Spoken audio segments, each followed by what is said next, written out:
Hola a todos, bienvenidos a un podcast live de la semana, bienvenidos a su podcast Conversaciones Aduaneras.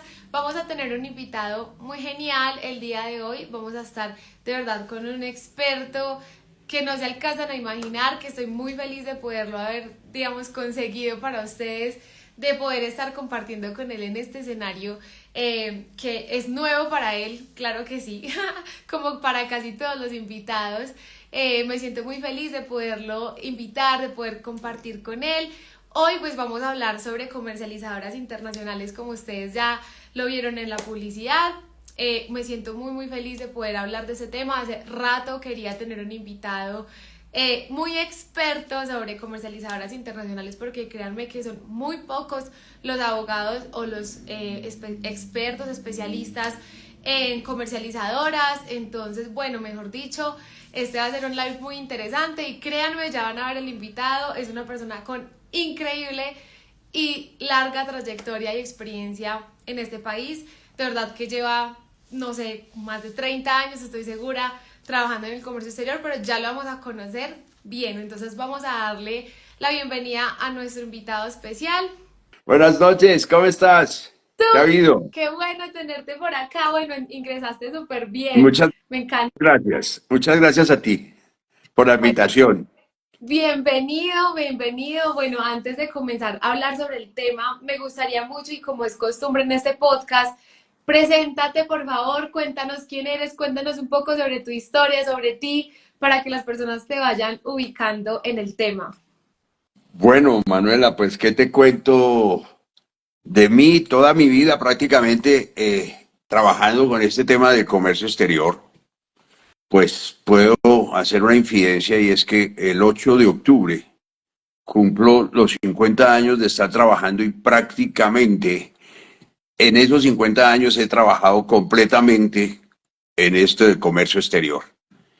Mis primeras experiencias con importaciones fueron recién empezado a trabajar, que me tocó además aventarme en un proceso de un retiro de una muestra en el aeropuerto El Dorado. Y bueno, ahí arrancó todo ese proceso.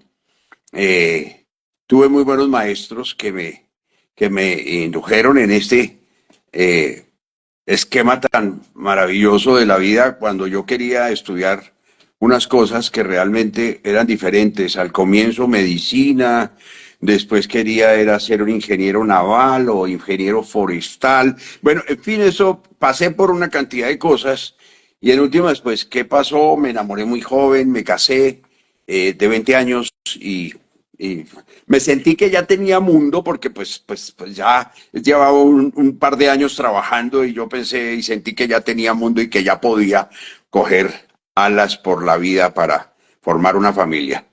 Y bueno, eso cambia mucho las cosas, y me concentro todavía mucho más en este tema, y bueno, poco a poco me he ido especializando. Mi primero estudio fue en el SENA, después ya me metí en la universidad, estudié economía en la Gran Colombia, y bueno, siempre vinculado en estas actividades del comercio exterior tan apasionantes, porque pues date cuenta, ya realmente hice esa infidencia, y esto es de esa manera realmente, muy agradable.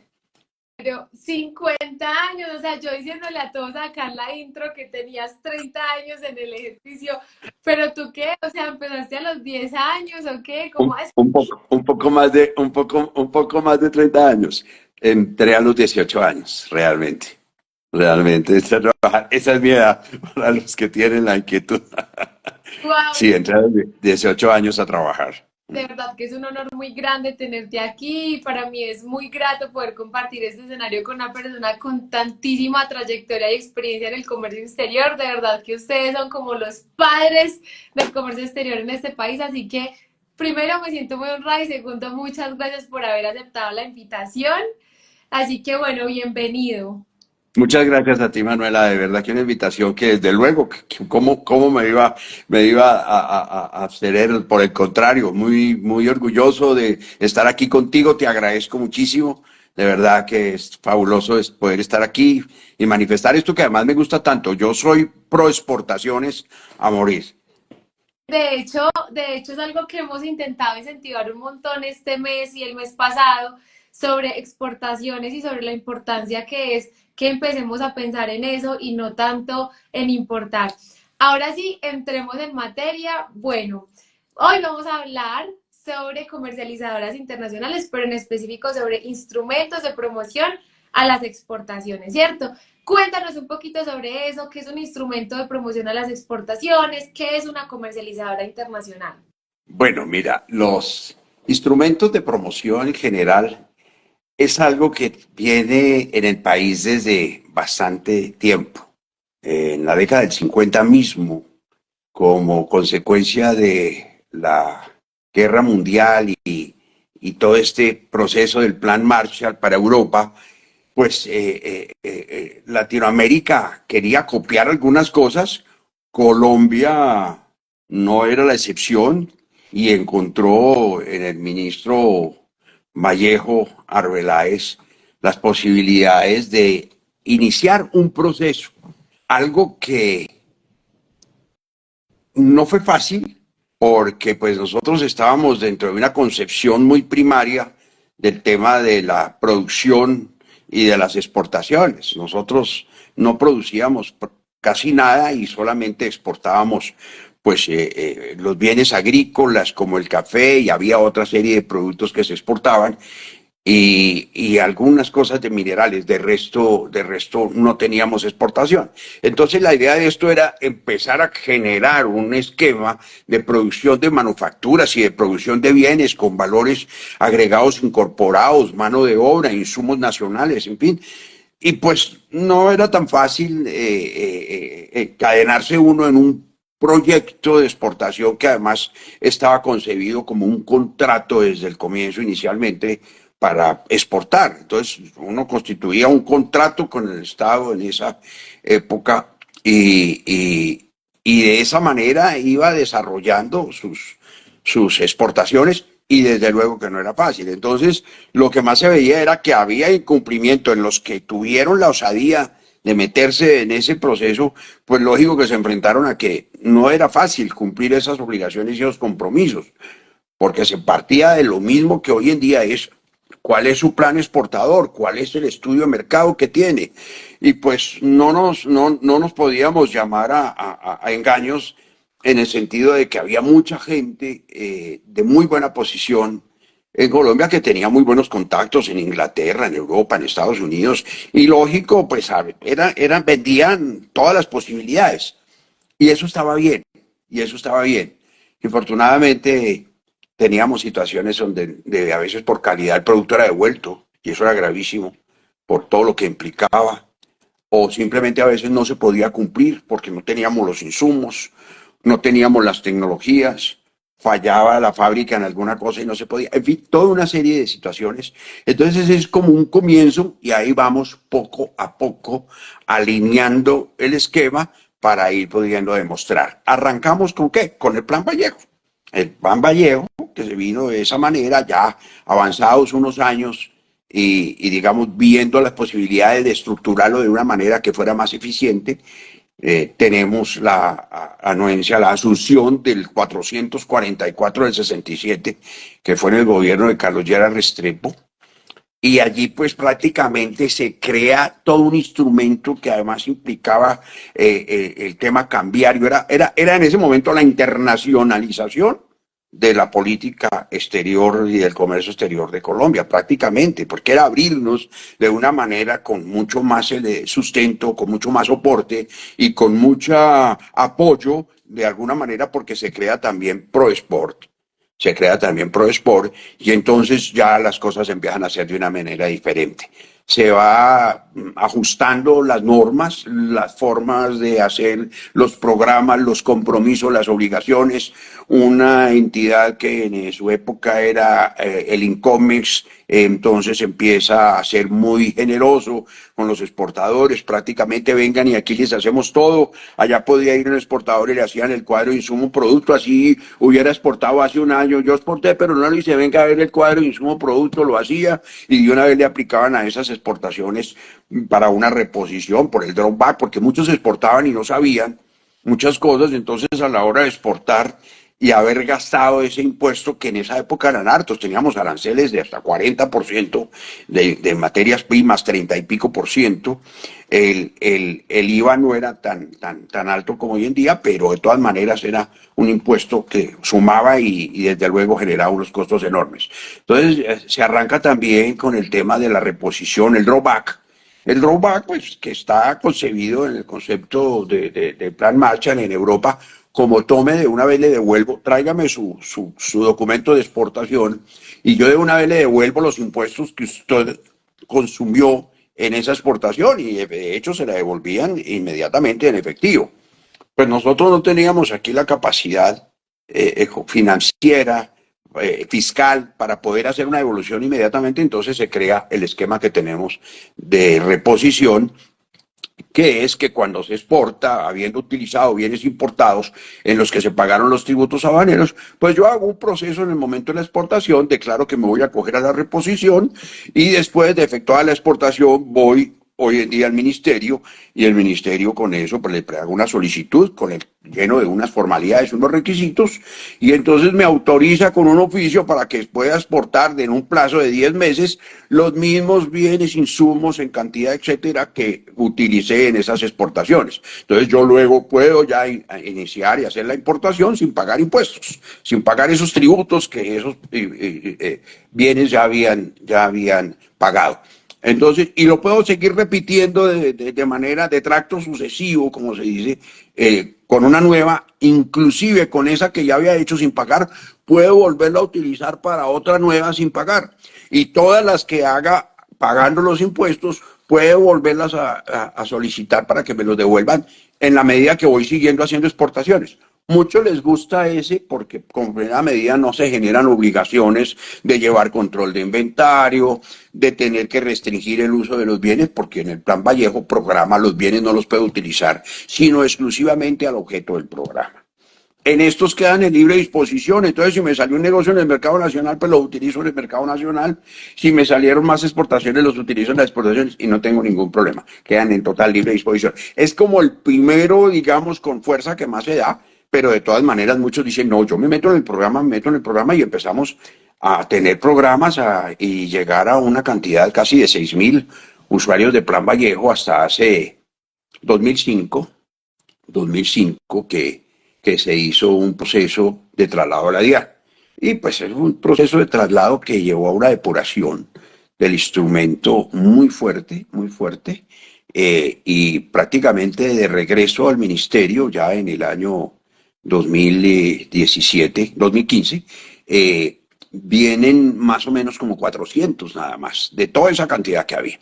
Cerraron muchos cerraron porque no quisieron saber nada de la DIAN, otros porque la DIAN fue y les hizo fiscalización, entonces dijo no tienen bien los cuadros de insumo producto o no tienen soportes, en fin, todo ese tipo de cosas que, pues bueno, se habían dado porque como era algo muy fácil de hacer y muy amigable, uno iba al ministerio y le daban además tinto y le ayudaban a hacer todo lo que fuera necesario dentro del programa. Inclusive en la demostración, el funcionario podía hacer los ajustes correspondientes y hasta crear un cuadro de insumo producto para ajustar lo que fuera necesario ajustar, cosa que hoy en día no se puede hacer. No se puede hacer hoy todo con un estricto rigor. Después de que regresó al Ministerio de la DIAN, eso tiene un control sumamente estricto, cerrado, los controles de inventarios, los cuadros de insumo producto, absolutamente toda la mecánica es sumamente exigente. Eso viene con el Plan Vallejo. Paralelo ya por los años 67, se encontraba que dicen algunos que están exportando bien, bastantes empresas que están exportando muy bien, dicen, bueno, aquí tenemos un tema, este impuesto al valor agregado, el IVA, está creciendo, el impuesto a las ventas crece y crece, y nosotros estamos exportando con materias primas nacionales también, no solamente con materias importadas, también utilizamos materias primas nacionales, componentes nacionales, subproductos nacionales. Entonces, ¿qué hacemos? Entonces viene el tema de las comercializadoras internacionales que permite, ahí sí ya viene ese otro instrumento complementario muy importante que dice, ok, compre usted las materias primas venga, lo autorizo como una comercializadora internacional, debe tener unos requisitos, un patrimonio de tantas cantidades, de tanto valor, también un estudio de mercado, bueno, todas unas condiciones y unas responsabilidades mediante las cuales le dicen, ok, usted pasó la prueba, no era tan difícil tampoco en esa época, más difícil de pronto podría decirse que ahora, que en teoría es más fácil. Entonces, ya probados, constituía todos los elementos que eran necesarios, garantías, bueno, toda su condición y quedaba autorizado para que expidiera cuando compraba un producto en el mercado nacional, sea fuera del que fuera, no pagara el IVA. Y entonces a contraprestación de no pagar ese IVA que hacía, expedía un certificado o expide un certificado del proveedor, el famoso CP. Ese CP, certificado del proveedor, le permite al proveedor garantizar pues, y demostrar que él le vendió a una comercializadora internacional reconocida los productos que van a ser sometidos según esa comercializadora a un proceso para exportar o son unos productos que tal como los compra los va a exportar y de esa manera entonces ya tiene la certeza y la seguridad de que no hay problema con el IVA. Presenta sus IVAs, cruza el CP y no tiene ningún problema. Hay algo muy importante en esto, que para ese proveedor del mercado nacional, de manera automática al recibir el CP por parte de la comercializadora internacional, es equivalente a que él hizo la exportación. ¿Y en qué lo beneficia? Lo beneficia en poder pedir devolución de IVAs que haya causado en la elaboración de ese bien que vendió a una comercializadora internacional. Entonces es también como parte de eso. Lógico, eso tiene condiciones. El Estatuto Tributario, en el artículo 479 y el 481, le concede la ventaja, el beneficio a la comercializadora internacional para el no pago del IVA. Está contemplado en esa normativa. Entonces no es que si alguien quiere o si alguien no quiere. Pues hay proveedores que a veces no entienden cómo así que yo vendo y yo soy responsable de IVA y tengo que pagarlo. Yo a veces digo, mire, lo primero que tiene que hacer la comercializadora es, una vez seleccionado el proveedor de su aprecio o de su conveniencia, porque le suministra un producto bueno, de buena calidad, competitivo, llevarlo de la mano y hacerle entender la conveniencia de este instrumento y cuáles son los beneficios también para él, que es un asunto que está reglamentado, que está contemplado en las normas, que está amparado por la DIAN, que la DIAN le da el beneplácito en el momento de expedir el certificado del proveedor porque sale con sello de la DIAN. Entonces, todo esto queda de una manera que ya las comercializadoras van abriendo unos mercados desde esa perspectiva mucho más competitivos, pueden salir de mejor manera en términos de costo-producto y salen a vender mucho mejor el país. Eso ha sido sumamente importante. ¿Y qué le hemos agregado? ¿Qué le hemos agregado? Que con los acuerdos comerciales, bueno, vamos a irnos antes de los acuerdos comerciales, teníamos sistema general de preferencias. Es decir, todos los países desarrollados nos recibían nuestros productos sin tener que pagar impuesto de importación en el destino. Y pues yo pienso que eso fue desaprovechado, como lo fue también el esquema de antidrogas de los Estados Unidos. El famoso, mire, a uno le pasa que a veces se le van los términos. En Estados Unidos, el APDA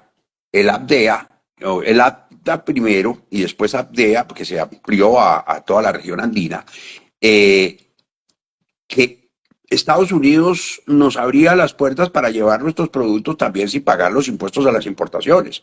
Y seguíamos teniendo el sistema general de preferencias hasta con Rusia, con Japón, con Alemania, con absolutamente todos los países y hasta con Brasil. Entonces, pues de esa manera podíamos nosotros exportar.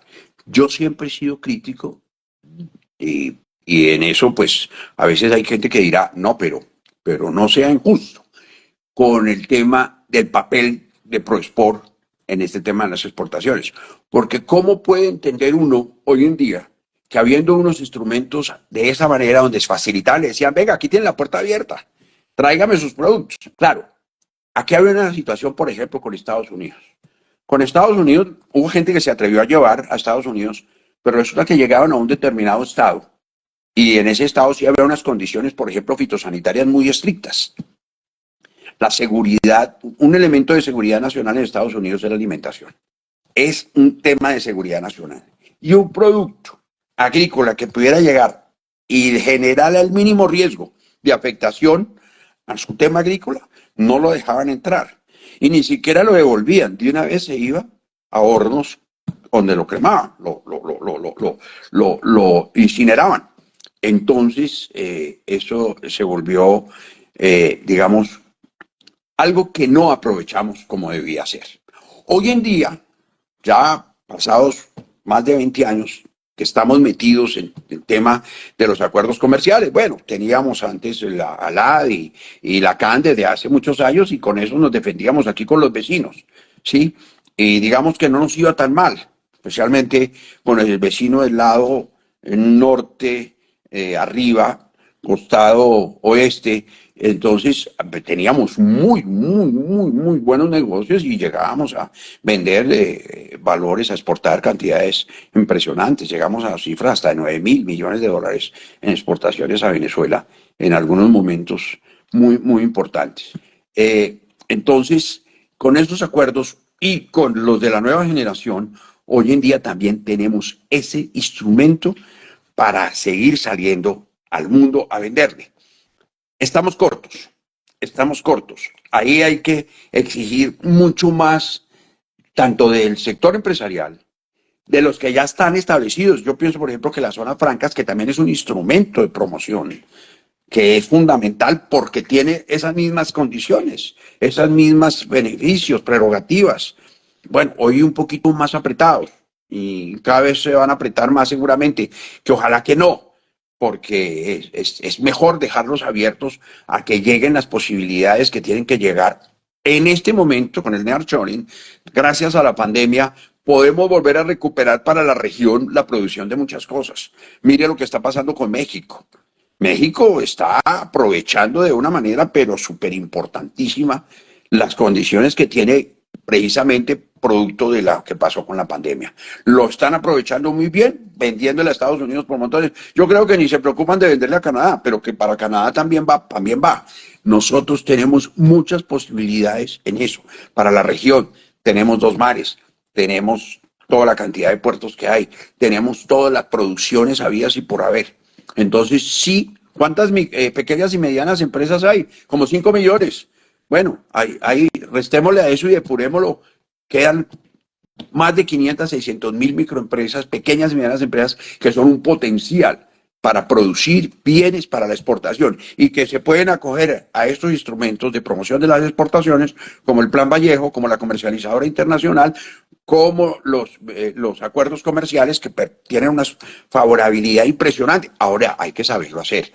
Mucha gente dice, a mí denme el certificado de origen, sáqueme el certificado de origen, y el agente de aduana le dice, sí señor, le saco, pero no sabe muchas veces ni qué es lo que tiene que sacar y qué es lo que tiene que escribir en cuanto a un tema de un criterio.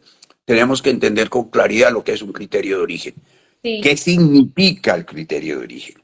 Y ¿Y qué representa? Dime. te hago una pregunta para los empresarios, enfocada como en los empresarios que están pensando en exportar, por ejemplo, esta semana pasada, o creo que fue ayer, con un seguidor me estaba diciendo, quiero exportar cebolla, quiero que mi papá, que tiene pues como es agrónomo o tiene una finca, necesitamos empezar a exportar la cebolla que él está cosechando, pero no sabemos cómo hacerlo, tenemos que crear una comercializadora internacional o cómo lo hacemos. Entonces, hablemosle a ese tipo de empresario o a ese tipo de persona en Colombia que quiere exportar producto colombiano y que no sabe qué beneficio utilizar para poder hacer esas exportaciones y que sea como digamos un instrumento que le pues ayude a crecer de alguna manera. Entonces, ¿qué tiene que hacer un empresario para empezar a hacer una comercialización internacional?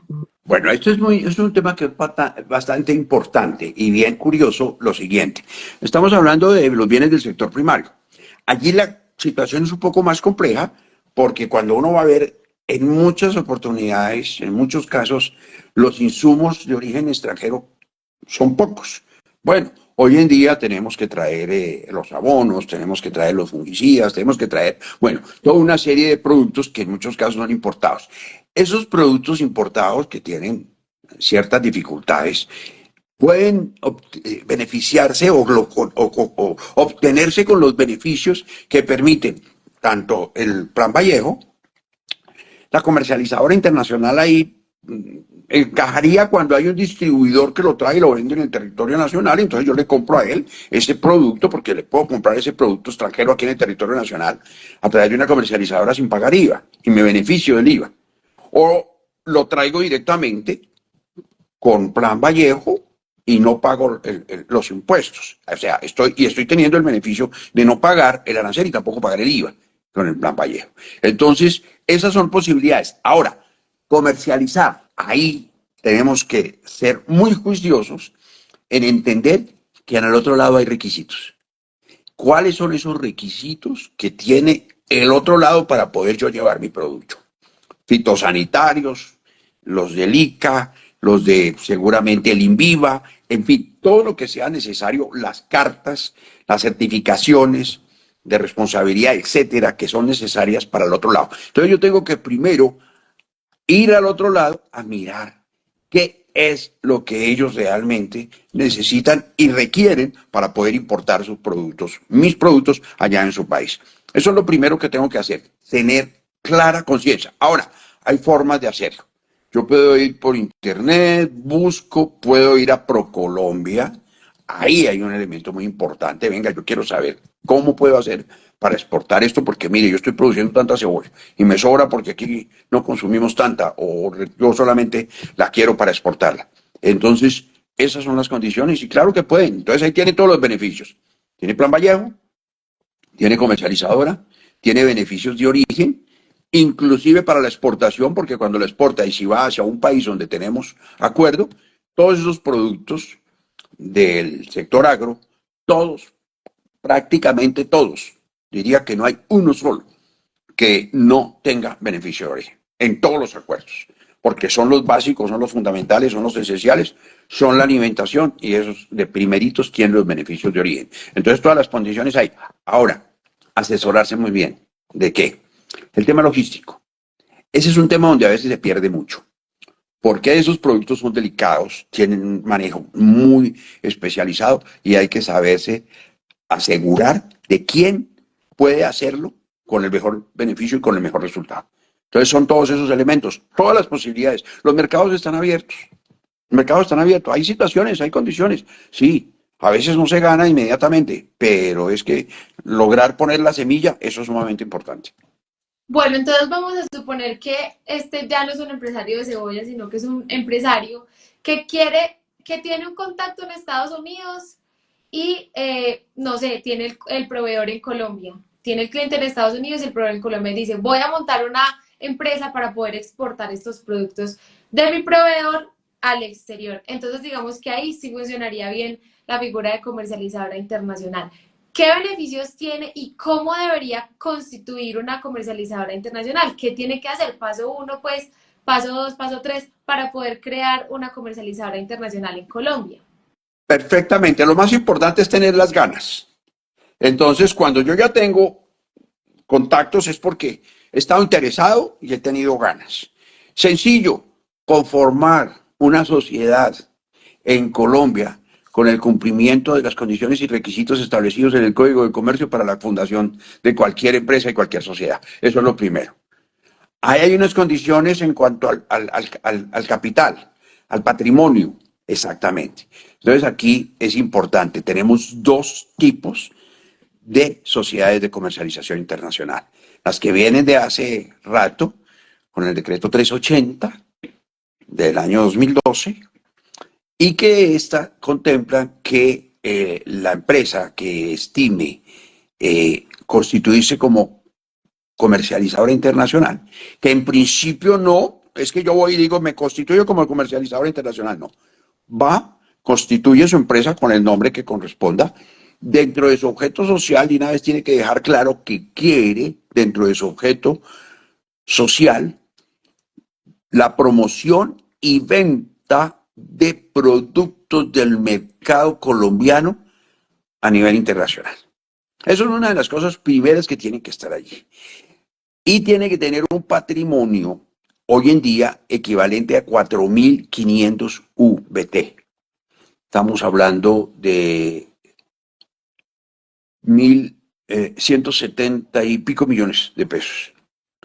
Entonces, con ese patrimonio, ya la empresa constituida, entonces coge ya todos sus documentos, su registro mercantil, su cámara de comercio, y va ante el ministerio y presenta una solicitud que comprende todo un estudio donde se hace todo el análisis de mercado, una evaluación de factibilidad técnica, económica y financiera.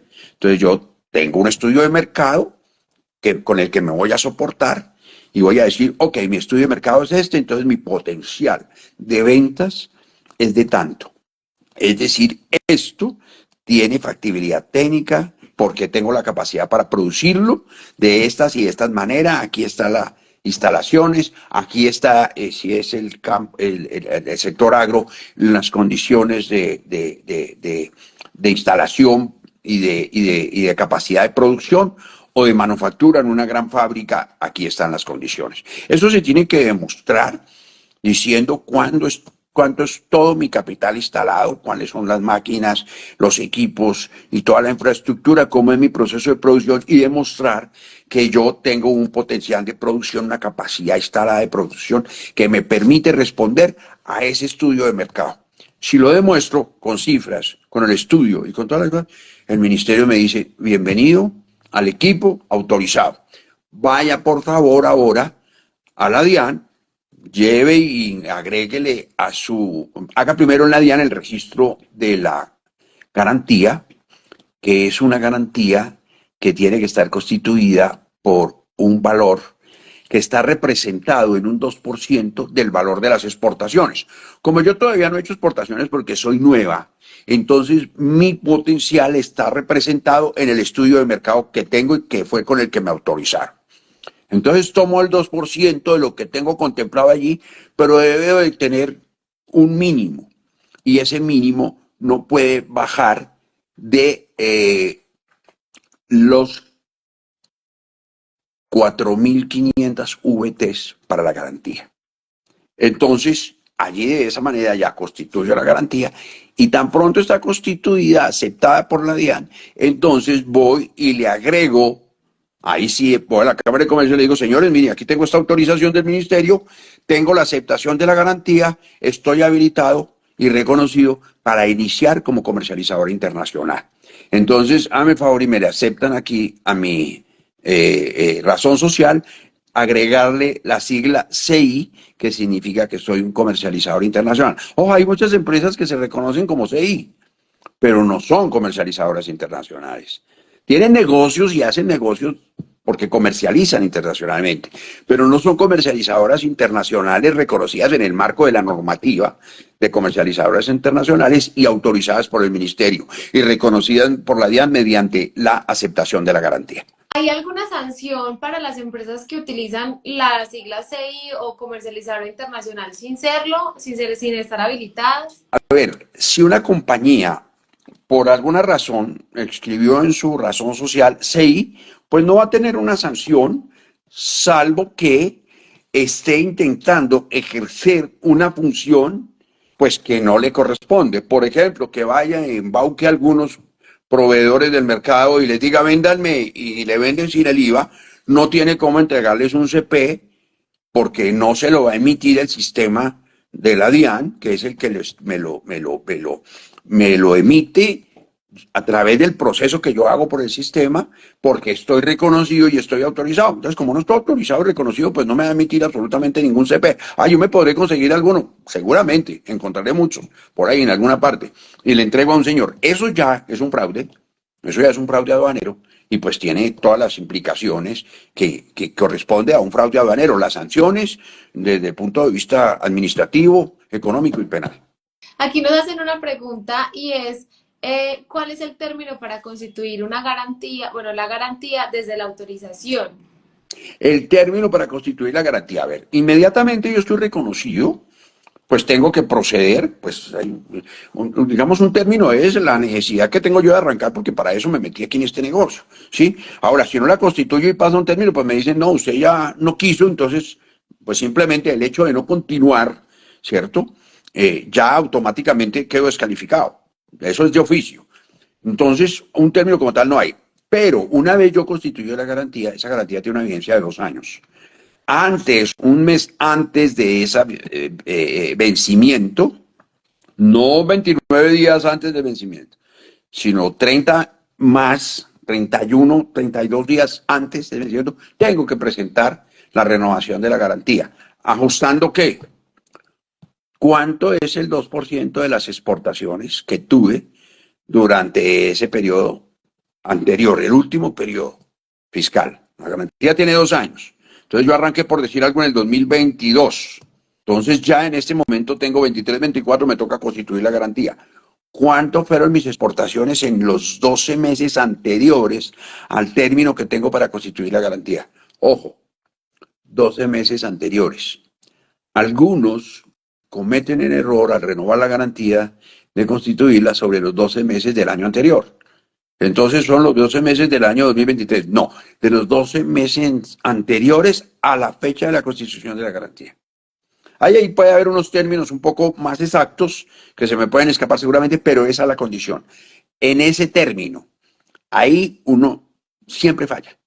Hasta los más ajustados, con las mejores auditorías y los mejores esquemas de fiscalización y todo, han fallado. En la contabilidad da un valor, en la fiscalía da otro valor, y resulta que cuando llegan a la DIAN les dice, no señor, el valor que está representado de esta manera es tanto. Casi siempre sucede, casi siempre. He visto varios casos donde sucede. Entonces, no, es de esta forma. Tenemos que primero verificar, confrontar las cifras, consolidarlas, validarlas y ahí sí me voy a presentar la garantía, porque de todas maneras, ¿eso qué significa? Que mientras no tenga la garantía aprobada, no puedo hacer compras bajo esquema de CI, exentas de IVA, porque no puedo expedir CP. Y no puedo hacer exportaciones aplicando los CPs que tengo ahí pendientes de aplicar porque no tengo la habilitación. Entonces, esa es la consecuencia que puede llevarle a una empresa descuidarse con el tema de la renovación de la garantía en los términos que están contemplados en la normativa aduanera. Y bueno, te hago una pregunta y para las personas que apenas están conectándose. Sobre todo el CP, ¿cómo se expide? ¿Qué requisitos tengo que tener para que ese CP se expida? ¿Qué es, digámoslo así, en términos prácticos? Porque muchas personas les dicen, tiene que expedir un CP, pero no tienen ni idea de qué se trata, ni cómo se hace, ni ante quién, ni cómo, ¿cierto? Digamos, hablemos un poquito de eso. Eso es importantísimo. Mira, es una de las cosas muy importantes.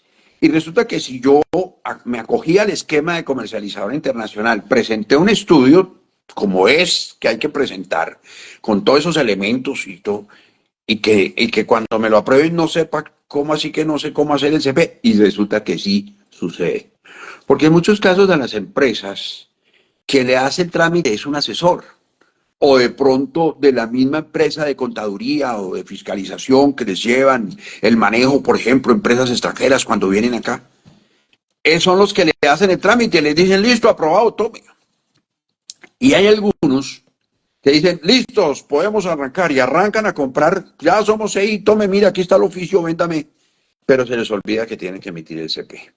Y es gravísimo porque primero eso puede llevar a que le suspendan la autorización, se la cancelen, dependiendo de las circunstancias de tiempo, modo, etcétera, que se contemplan.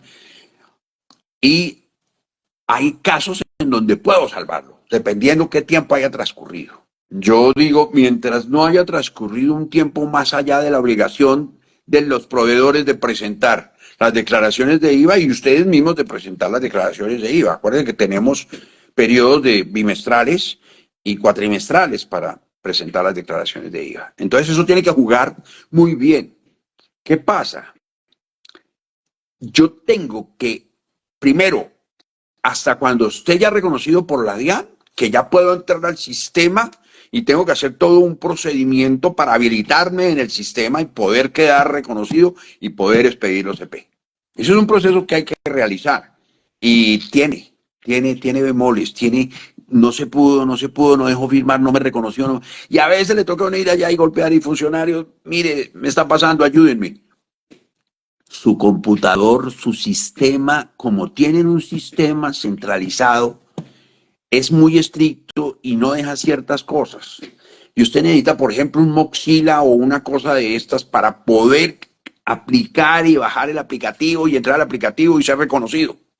Y entonces a veces no se puede por eso. Entonces, normalmente encuentra uno que esos aplicativos están en el computador por ahí del jefe de comercio exterior, o a veces del mismo representante legal, o a veces del contador porque lo aprieta él y no suelta el tema, y ahí en ese computador de pronto sí lo lograron meter. Y ahí solamente se puede entrar a emitir los certificados al proveedor. Qué curioso, eso sucede. Nos hemos encontrado infinidad de casos. Entonces, llega la emisión del certificado. ¿Cuándo y en qué momento lo debo expedir? Y resulta que la norma es muy clara. El certificado del proveedor debe quedar expedido en la misma fecha de la factura.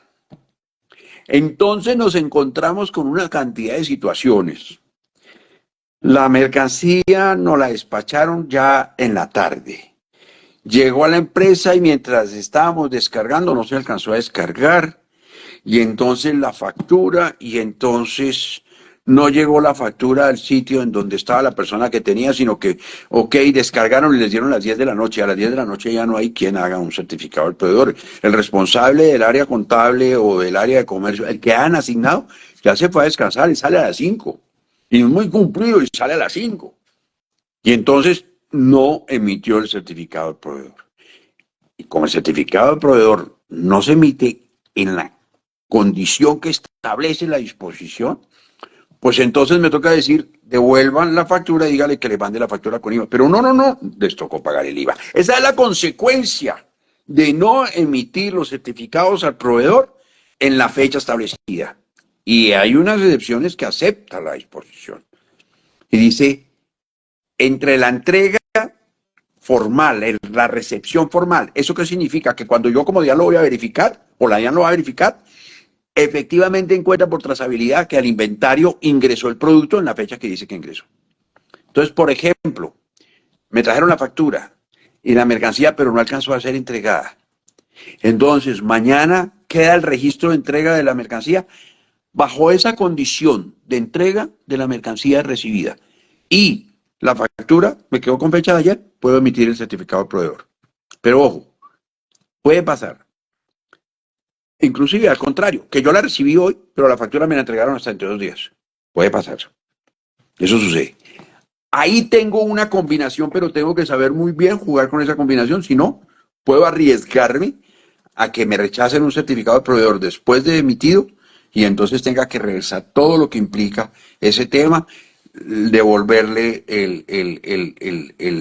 al cliente, al proveedor, el tema de la situación, tengo que anular el certificado del proveedor y entonces ir y pagar el IVA para que él me emita la factura con el pago del IVA. Él ya había presentado la declaración de IVA, entonces tendrá que hacer los correctivos del caso en la declaración de IVA. Todo esto son una serie de elementos que tienen que verse con claridad en todos los componentes que son desde el área contable, desde el área de almacén que recibe y desde el área de producción que produce. Ok, o sea que entonces el CP es el certificado al proveedor, en donde yo como comercializadora le entrego ese certificado al proveedor que me vendió la mercancía para que ese proveedor pueda emitir una factura sin el IVA. Entonces, Emite la factura primero. Emite la factura primero. pero el proveedor emite la factura, yo le emito el certificado al proveedor y se cruza eso para que el proveedor no tenga que pagarle el IVA a la DIAN. No tiene problema exacto. Demuestra que ese IVA no se causó porque está aparado en el certificado de proveedor. Que lo declara en su declaración de impuesto a las ventas. Ahí hay una casilla para dejar la constancia de los certificados de proveedores, que son varios. Entonces monta el valor y viene un anexo donde detalla todos los certificados del proveedor. Bueno, eso es un gran beneficio porque pues tú lo decías ahorita, también le sirve como si fuera un certificado de exportación, digámoslo así, en donde... Además, Cuéntanos sobre eso. además, claro, el productor, por ejemplo, está elaborando un producto que es un subproducto como tal para la elaboración de otro bien final, por ejemplo. O un producto final que el comercializador lo compra y así tal cual no le hace nada, lo exporta. Entonces, en cualquiera de los dos casos, ese productor lo que tiene es que, como incorporó otros bienes, pudo haber incorporado bienes importados, pudo haber incorporado bienes nacionales y él pagó IVAs. Entonces, cuando él paga IVAs, él lo que hace al cobrar IVA es que dice, menos estos IVAs que puedo deducir y recobré tanto, y entonces presenta su declaración y le devuelve a la DIAN el saldo, la diferencia. Pero como no cobra el IVA, no tiene con qué recuperar lo que ya había pagado de IVA allí. Esto, ¿qué representa? Que la norma lo que dice es que para el proveedor nacional, la expedición del CP corresponde como si él hubiera hecho la exportación. Y entonces, para efectos de la devolución del IVA, es tratado y considerado como un exportador.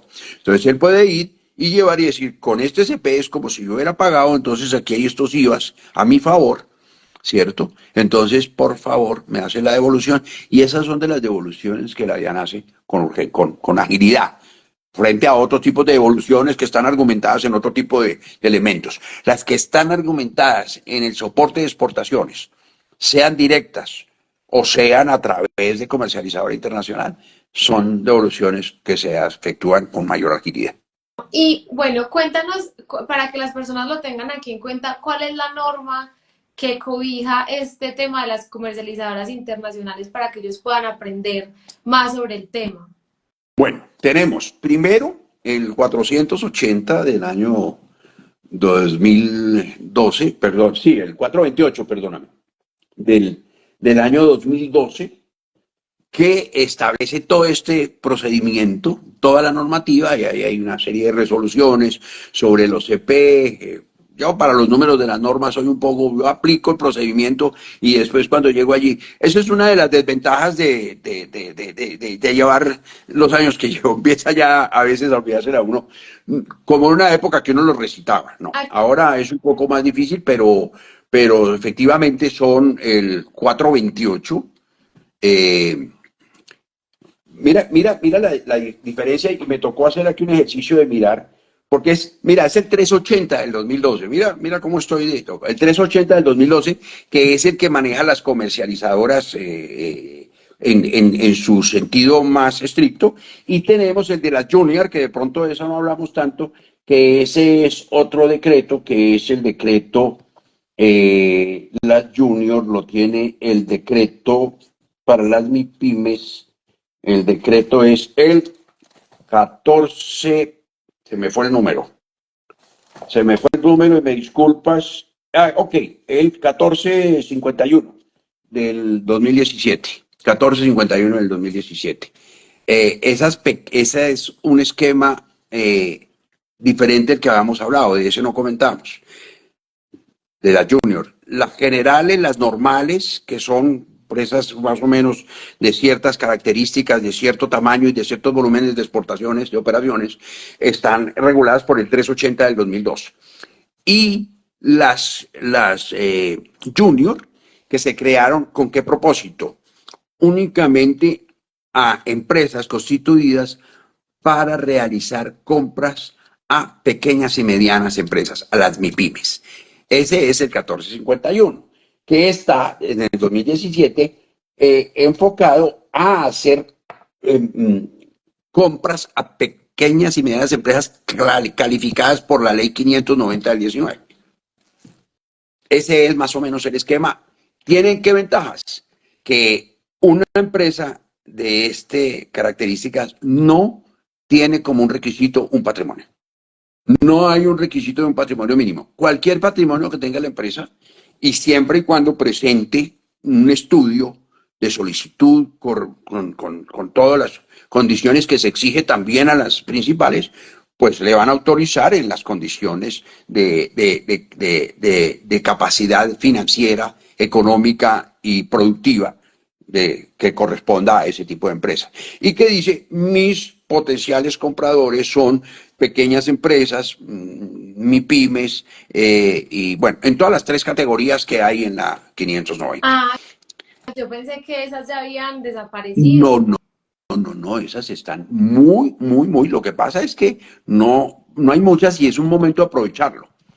Es un momento de aprovecharlo. En este momento tenemos como 390 empresas constituidas como comercializadora internacional y hay que aprovechar esa posibilidad que hay allí en ese. Crear empresas nuevas, no le van a exigir que crea una empresa con un capital estimado promedio de una pequeña empresa que pueda enfrentar un potencial de negocio de esos para comprarle a otras pequeñas y medianas empresas, pues es una idea importantísima, importantísima. Y tiene unas ventajas bien particulares. Por ejemplo, la constitución de la garantía, mientras en la principal, digamos, en la tradicional, son 4.500 VT. En este caso, la constitución de la garantía no puede ser por debajo de 2.000, máximo 2.500 VT. Entonces, eso significa que le baja una cantidad enorme los costos al proceso de la operación. Pero sigue operando igual. El resto opera de la misma manera, solo que sus compras están encajadas a las pequeñas y medianas empresas que están calificadas en la ley 590.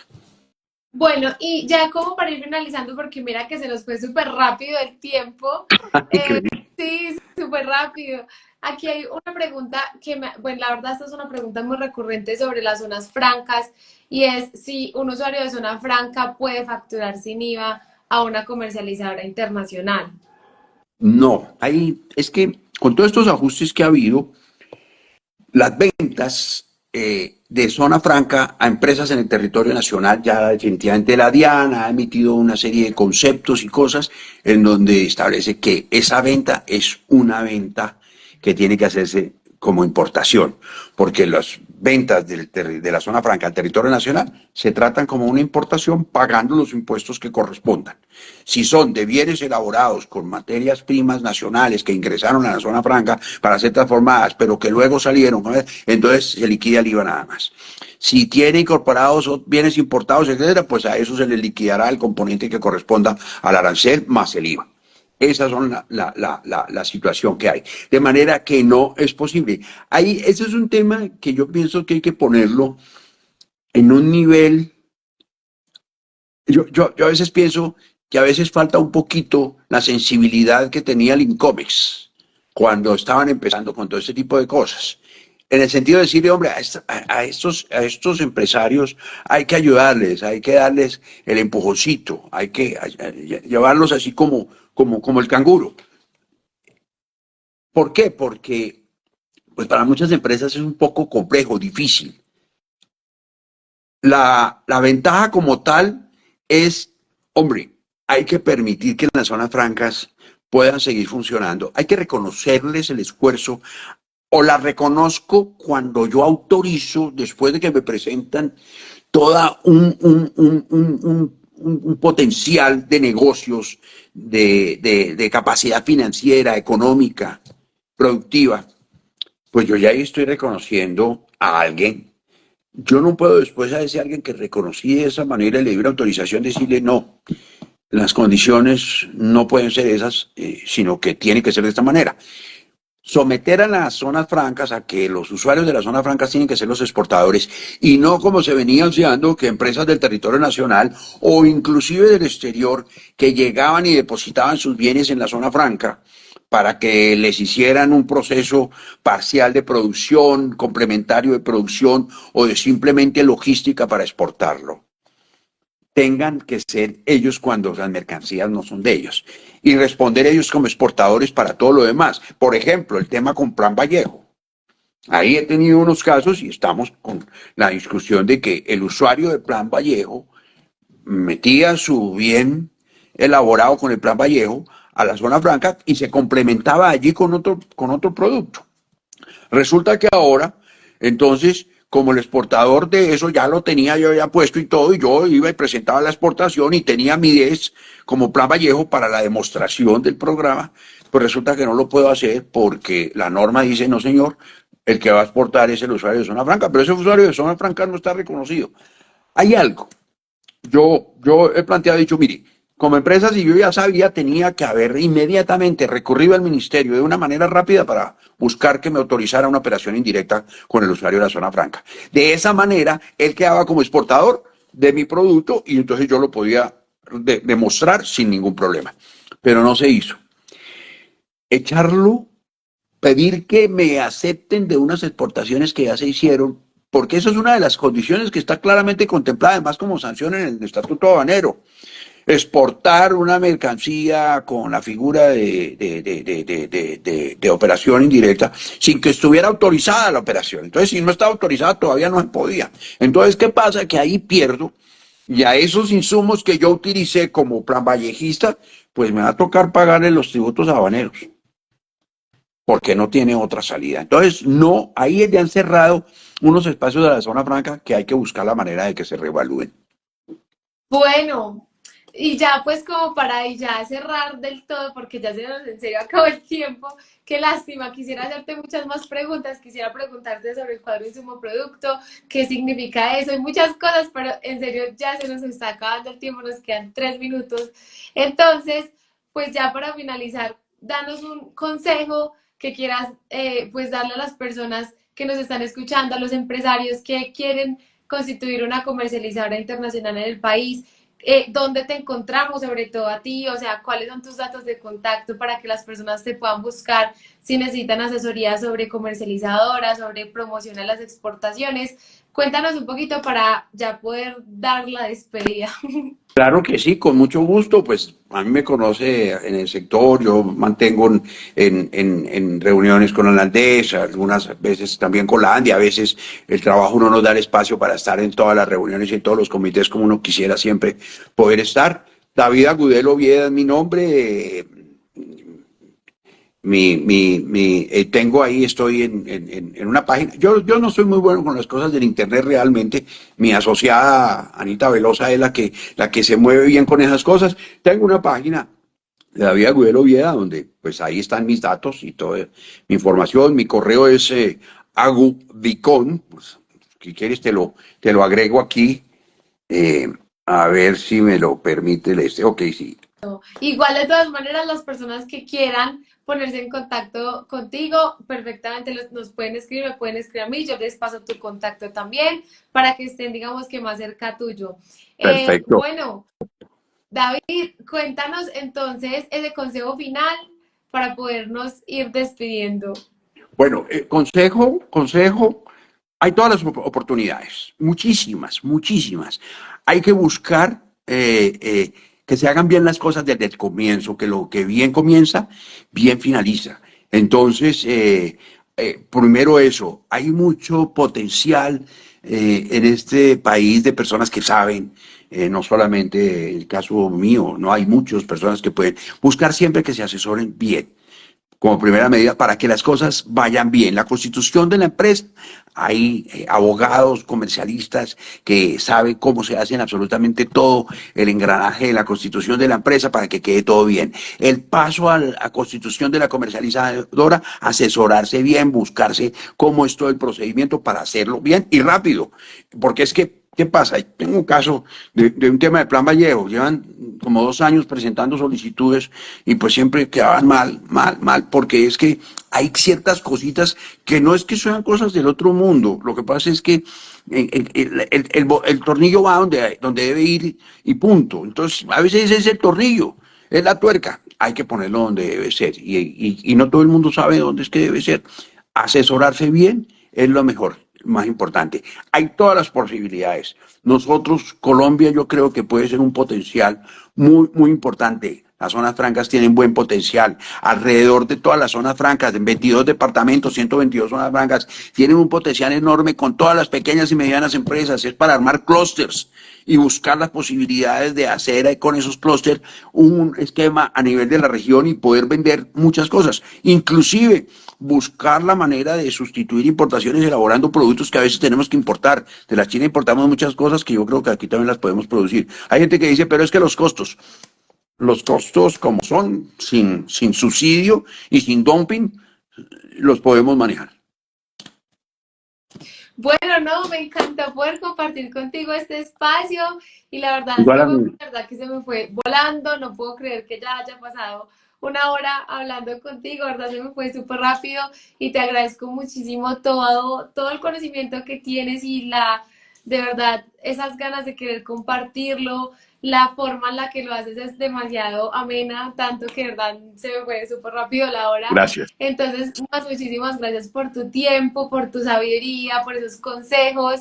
Y pues nada, bienvenido, este es tu espacio. Las veces que quieras aquí te vamos a recibir con las puertas abiertas. Y pues nosotros súper felices de poder contar con todos tus 50 años de experiencia. Y con todo gusto, Manuela. Muchísimas gracias a ti por haberme invitado y la verdad delicioso. Y todos aquí estamos siempre para ayudarlos a resolver las inquietudes, las cosas y sobre todo para que sigamos creciendo porque yo creo que sí tenemos capacidad y potencial para ser muy buenos exportadores. Tenemos que buscar ese esquema de la internacionalización. Es fácil. Para mí es fácil porque tenemos plataforma para hacerlo y yo creo que la plataforma son las zonas francas. Bueno, totalmente de acuerdo, claro que sí. Y bueno, ya saben sobre comercializadoras internacionales, hoy aprendimos un montón.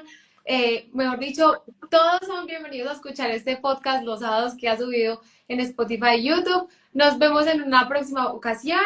Bueno, un abracito a todos. Gracias, Manuela. Abrazo también, muy querida. Gracias a todos por haber estado. Chao, bendiciones.